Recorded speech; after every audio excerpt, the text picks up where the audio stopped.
할렐루야, 주님을 찬양합니다. 오늘 주신 하나님의 말씀 에베소서 3장 9절로 11절 말씀입니다. 영원부터 만물을 창조하신 하나님 속에 감춰졌던 비밀의 경륜이 어떠한 것을 드러내게 하려 하심이라. 이는 이제 교회로 말미암아 하늘에 있는 통치자들과 권세들에게 하나님의 각종 지혜를 알게 하려 하심이니 곧 영원부터 우리 주 예수 그리스도 안에서 예정하신 뜻대로 하신 것이라. 아멘. 감췄던 비밀의 경륜이라는 제목으로 함께 말씀을 나누겠습니다. 자, 이 3장 계속해서 유대인들만 하나님의 구원을 받은 자들로 생각하는 그런 차별주의, 우월주의, 또 혹은 그들의 교만, 이런 것들로 말미암아 초대교회 이방인 그리스도인들과의 많은 갈등과 반목들이 있었습니다. 자, 유대인인 사도 바울 자신이 유대인들에게만 복음을 전한 것이 아니라 유대인들에게 거절당함으로 말미암아 그가 이제 이방인들에게 눈을 돌렸는데, 사실은 하나님께서 이 사울을 만나서 바울 되게 한 것은 이방인들을 위해서 그를 선택하시고 또 그를 사도로 파송하신 하나님의 뜻이 이제 이 3장에 드러나고 있는데, 오늘 특별히 이 9절부터 11절에 그것이 하나님의 이미 창조전부터 창조하신 하나님의 그 가지고 계신 그 뜻이라는 것을 여기 본문에 지금 세 가지 설명을 우리에게 주고 있는데, 첫 번째는 뭐냐면 창조하신 하나님, 영원부터 만물을 창조하신 하나님, 그 하나님이 지금 이 구원의 경륜을 베푸시고 계시다 하는 걸 지금 설명하고 있죠. 지금 이 사도 바울이 말씀을 전하는 이 배경 속에 어떤 이제 이단들이 있었느냐면, 영지주의라는 이단이 있는데, 그 영지주의자는 이제 모든 것을 이분법적으로 이제 생각을 하는데, 그 중에 그들의 오류가 뭐냐면 창조주 하나님이 따로 있고 구속하신 구세주가 따로 있다. 그러니까 우리는 지금 같은 한 하나님으로서 하나님 아버지가 세상을 창조하셨지만 또 거기에 성자, 아들, 성령 하나님이 함께 창조하셨다는 그런 개념을 갖고 있잖아요. 창조주와 구속주, 구세주가 다른 별개의 어떤 존재로서 계신 게 아니란 말이에요. 그런데 이 영지주의자들은 창조주 하나님이 따로 있고 우리의 죄를 대속하신 구세주가 따로 있다라고 생각을 하고 있단 말이에요. 그래서 지금 이 본문 가운데 창조하신 그 하나님이 그리스도 예수 안에서 이미 그 예정하신 그 구원의 뜻이 유대인뿐만 아니라 이방인들에게도 있다는 것을 지금 이렇게 말씀하고 있어요. 그래서 여기 창조주라는 이제 개념이 나오는 거예요. 영원부터 만물을 창조하신 하나님 속에, 하나님 안에 뭐가 있었냐면 하나님께서 감춰줬던 그런 비밀이 있었는데, 그 비밀이 뭐냐면 이 이방인들도 하나님의 구원에 포함되어 있다는 그것이, 그동안 이 구약시대는 유대인들만을 중심으로 하기 때문에 그것이 감춰져 있는, 마치 비밀처럼 그렇게 표현하고 있는 거예요. 하나님 편에서는 비밀이 아니지만 아직 알려지지 않았기 때문에 이 이방인들이나 유대인들에게는 비밀이었다는 것을 지금 이렇게 표현하고 있어요. 자, 감추어졌던 그 비밀의 경륜, 이 경륜이 어떠한 것을 드러내게 하려 하심이라 그랬는데, 여기 경륜이라는 말은 뭐 하나님의 어떤 그 계획, 또 섭리, 이런 표현을 쓰고 있는데, 여기 이제 그 헬라어 원문을 보면은 오이코노미아라고 하는 이제 말을 쓰는데, 이 오이코메가 뭐냐면 청지기로 일한다, 그런 뜻이 있어요. 청지기로 일한다. 그러니까 어떤 일을 수행하는 그 이제 일을 이제 의미하는 거예요. 청직이든 시종이든 누군가 어떤 일을 하죠. 이제 그걸 갖다 오이코노메라고 이제 쓰는데, 자, 하나님이 무슨 청지기처럼 무슨 일꾼처럼 일하는 게 아니라 지금 이 경륜이라는 이 의미가 뭐냐면, 이게 영어로 얘기하면 매니지먼트라 그래요. 어떤 것을 관리하고 운영하고 이제 하는 어떤 그런 일들을, 뭐 행정도 포함되겠습니다만 어떤 걸 관리하고 또 돌보고 또 행정을 하고 경영을 하고 이제 이런 것들을 가리켜서 이제 오이코노미아라고 이제 이 단어를 쓰고 있는데, 하나님께서 이 세상을 경영하시고 이 세상을 운영하시고 통치하시고 하나님의 어떤 그런 일을 해 나가시는 그걸 갖다가 여기 지금 경륜이라는 그런 표현을 쓰고 있어요. 자, 하나님께 가장 중요한 일이 있다면 그건 뭐냐면 구원이겠죠.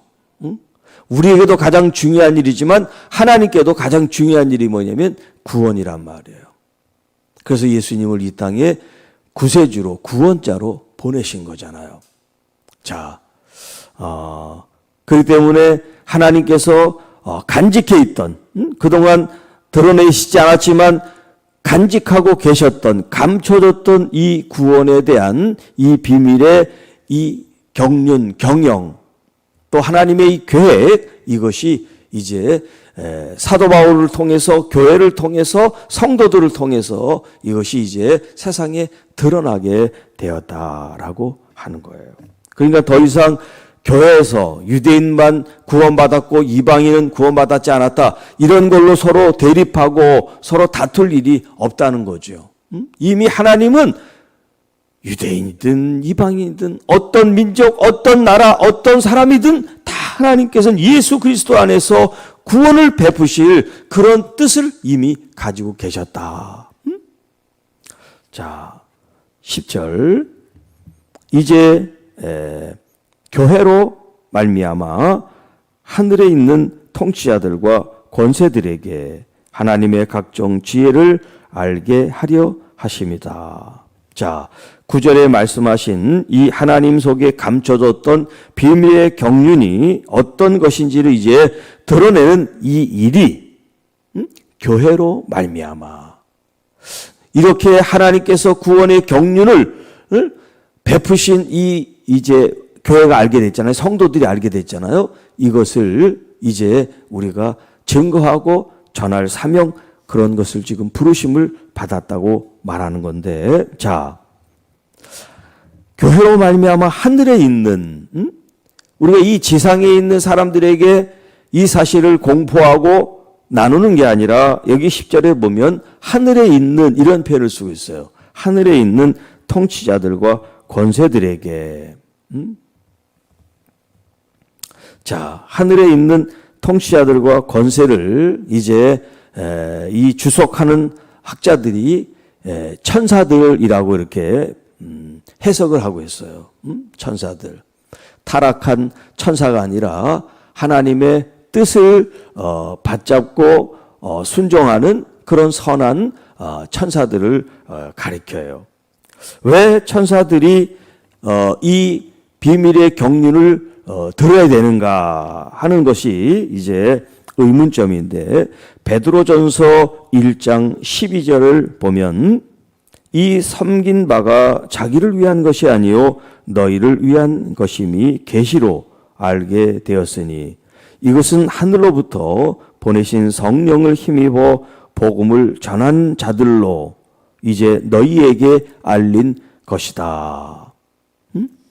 자, 이 복음을 성도들을 통해서 전하고 알리게 하셨다라고 말씀하죠. 그 다음에 천사들도 살펴보기를 원하는 것이다, 이렇게 베드로전서에 말씀을 하고 있어요. 자, 그러니까 교회가 성도들과 세상 사람들에게만 복음을 전하고 또 하나님의 구원의 경륜을 알게 하는 것이 아니라 천사들도 그것을 알기를 원한다는 거예요. 그러니까 하늘에 하나님을 섬기는 천사들도 그게 비밀이었던 거죠. 하나님께서 그 마음속으로 이 이방인들을 구원하시는 이 하나님 속에 품고 계신 이 비밀이 하늘에 있는 천사들에게 공개되지 않았다는 거예요. 그런 의미에서 지금 이 10절의 말씀을 하고 있는 거예요. 그래서 하늘에 있는 통치자들과 권세들에게 하나님의 각종 지혜를 알게 하려 하심이라. 교회로 말미암아 우리가 무슨 하늘에 있는 천사들한테 복음을 전하듯이 가서 전한다는 뜻이 아니라 우리 교회가 성도들이 하나님의 이 구원의 이 뜻을 깨닫고 복음에 합당한 열매와 삶을 살아가게 될 때 천사들도 그거를 보고 있을 거 아니에요. 천상에서 우리들을 교회를 볼 거란 말이죠. 봄으로써 하나님의 이 뜻을 깨닫게 되고 알게 되고 그러므로 하나님을 찬양하고 하나님께 영광과 존귀를 돌리게 될 것이다. 자, 그러니까 교회가 이 땅에서 하나님의 뜻을 받아서 거룩한 삶을 살고 또 하나님 주신 이 구원의 깊은 뜻을 우리만 간직하는 것이 아니라 이것을 드러내고 나타내고 전도하게 될 때 땅과 하늘이 하나님의 그 구원의 경륜에 대해서 기뻐하고 감사하고 영광을 돌리게 될 것이다 하는 거지요. 자, 11절. 곧 영원부터 지금 9절, 10절에 있는 이 말씀을 이제 종합적으로 얘기를 하는 거예요. 곧 영원부터 우리 주 그리스도 예수 안에서 예정하신 뜻대로 하신 것이다. 자, 우리가 이제 예정론, 이제 이 예정론 할 때, 뭐 선뜻 그렇게 받아들이는 사람들도 있지만, 그 예정론, 이 켈빈의 예정론에 대해서 반박하고 반대하는 사람들도 많이 있거든요. 그런데 중요한 것은 이 예정이라고 하는 하나님의 이 말씀이 잘못됐거나 없는 말을 지어낸 얘기가 아니란 말이에요. 하나님의 예정은 있어요. 그런데 켈빈의 예정론, 하나님의 이 예정에 대해서 켈빈이라는 사람이 설명하고 그가 이해한 것을 후대에 전한 여기에 수정해야 될 부분들이 있는 거죠. 하나님의 예정이 없다. 하나님의 예정 자체가 잘못됐다. 그런 뜻이 아니에요. 자, 여기 지금 11절에 있는 이 말씀만 보더라도 지금 이 11절이 제가 9절과 10절에 있는 말씀을 종합한 말씀이라고. 자, 그 위에 말씀한 게 뭐예요? 하나님이 이 세상을 창조하신 그 하나님이 처음부터 품고 있었던 게 뭐냐면 모든 사람들의 구원이란 말이에요. 유대인들만의 구원, 특별한 사람들만의 구원이 아니라 모든 사람들. 하나님이 창조할 때 유대인만 창조하고 이 세상 모든 사람들은 하나님의 창조 밖에 있는 사람들이 아니에요. 우리 모든 세상의 민족과 나라와 시대를 초월해서 하나님이 창조주가 되신단 말이에요. 그 창조하신 하나님이 유대인들만 구원받기를 원하고 바래서 이 세상을 창조한 게 아니잖아요. 하나님의 창조는 모든 사람들이 다 포함된단 말이에요. 자, 이렇게 모든 사람들이 다 구원받기를 원하는 이것을 여기 지금 11절에 뭐라고 표현하냐면 예수 그리스도 안에서 예정되어 있다. 이런 표현을 쓴 거란 말이에요. 모든 사람들이 그리스도 안에서 구원받는 이것이 예정됐다는 거지. 누구는 구원받기로 예정됐고 누구는 지옥 가기로 예정됐고 이렇게 이 켈빈이라는 사람은 그렇게 표현했어요. 그러니까 꼭 누구는 지옥, 누구는 천국 이렇게 표현하지 않지만 누구는 하나님의 예정으로 구원받기 때문에 예정받지 못한 사람은 자동적으로 이제 구원에 대해서 폐기됐다. 그렇게 이제 그게 뭐냐면 지옥에 간다는 그런 뜻을 이제 그렇게 표현한 거죠. 그런데 진짜 성경적인 예정의 의미는 그게 아니란 말이에요. 진짜 하나님의 구원의 예정은 뭐냐면 모든 사람들이 그리스도 안에서 구원받기를 원하는 이 뜻이 예정론의 핵심이에요. 너는 구원받았냐, 너는 지옥 갔냐, 그렇게 이미 예정돼서 태어나기도 전부터 이미 태초에 예정돼서 우리가 어떻게 살아도 상관없어. 구원받을 사람은 구원받고 지옥으로 들어갈 사람은 지옥으로 가고, 그게 예정론이 아니다. 자, 영원부터, 이 영원부터는 그 창조하신 그 하나님의 창조 행위보다 더 앞선 미래, 시간의 과거를 말한단 말이에요. 마치 창세기의 태초하고 요한복음에 있는 태초가 나오죠. 태초에 말씀이 계셨다. 그리고 태초에 하나님이 천지를 창조하셨다. 시간으로 따지면 이 요한복음의 이 뒤에 나온 이 태초가 창세기에 있는 이 태초보다 더 앞에 있는 태초예요. 왜냐하면 여기는 하나님을 가리키는, 예수님이 하나님이니까 그 하나님을 가리키니까 이 세상의 창조보다 시간적으로 보면 앞에 가야죠. 그렇죠? 이해 가죠? 이 세상이 창조되고 예수님이 뒤에 태어난 게 아니니까 순서가 그렇단 말이에요.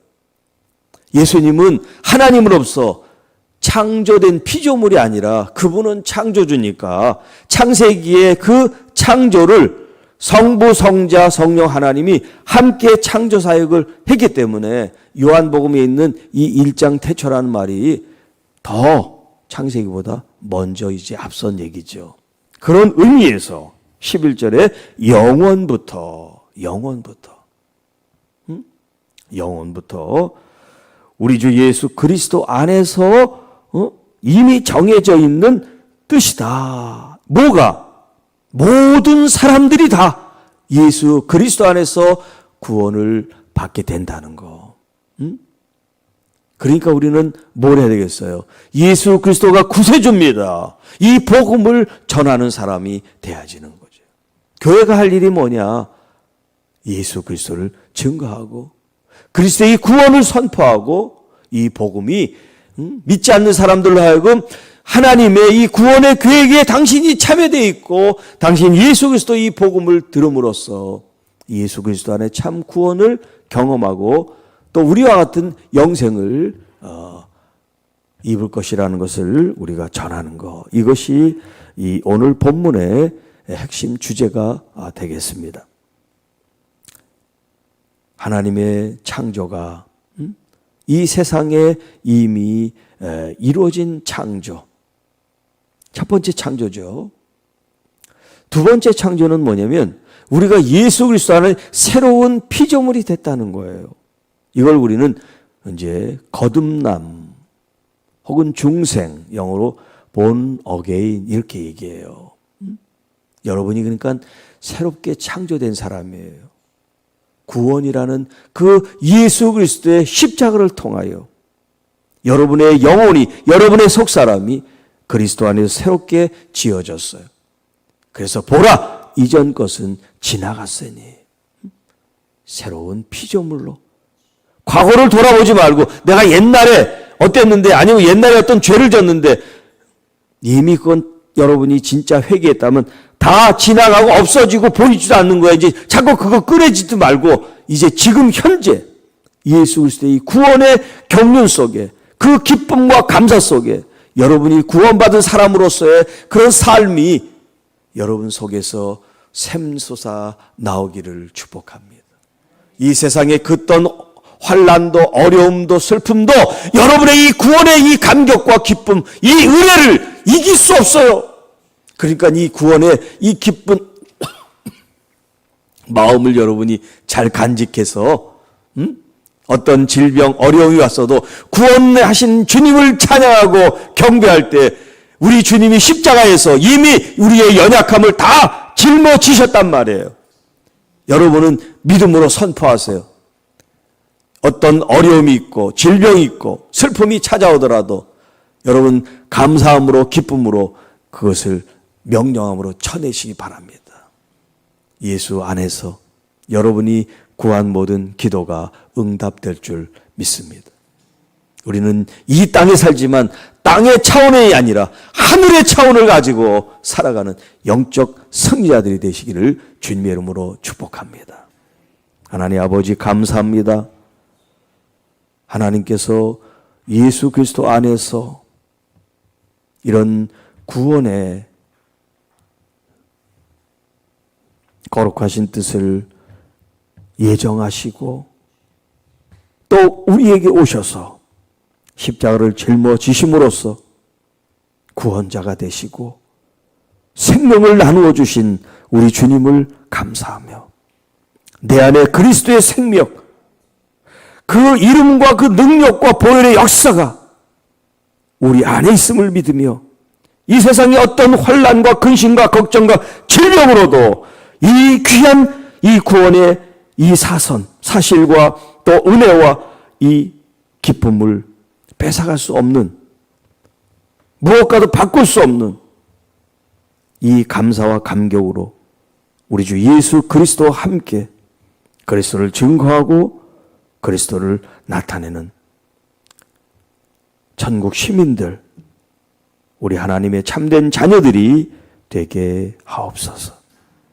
주님, 우리에게 예기치 못한 어려운 일들이 찾아오고 우리를 힘들고 슬프게 만들지라도 그 모든 것을 이기신 예수님을 바라보며 슬픔을 떨어버리고 아픔과 상처를 털어버리고 그리스도 안에 새로운 나를 꿈꾸며 주님이 우리를 더 높이, 더 아름답고 더 거룩하게 이끄실 우리 주님을 발견하고 바라보며 감사와 영광을 돌리는 교회와 성도들이 되게 하옵소서.